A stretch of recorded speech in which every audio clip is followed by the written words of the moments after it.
પાવાગઢ ખાતે હાલ વરસાદ ચાલુ છે તે સમય દરમિયાન ઉપરથી ધોધમાર વરસાદ વરસવાને કારણે જે ધોધ વરસવાના શરૂ થઈ ગયા છે। હાલ જોવા જઈએ તો પાવાગઢનો જે ડુંગર છે એ ડુંગર ઉપર અનેક પ્રકારના ધોધ શરૂ થઈ ગયા છે, ઝરણાઓ શરૂ થઈ ગયા છે। અલગ અલગ પ્રકારના 8 થી 10 ઝરણાઓ છે પાવાગઢ ડુંગર પરથી શરૂ થયા છે।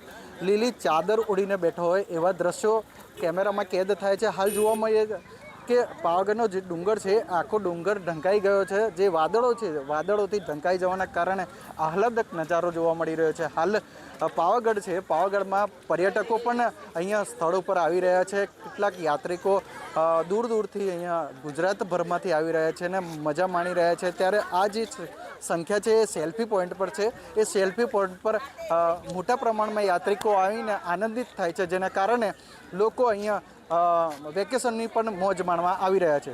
વિવેક સુથાર, વીટીવી ન્યૂઝ, પંચમહાલ।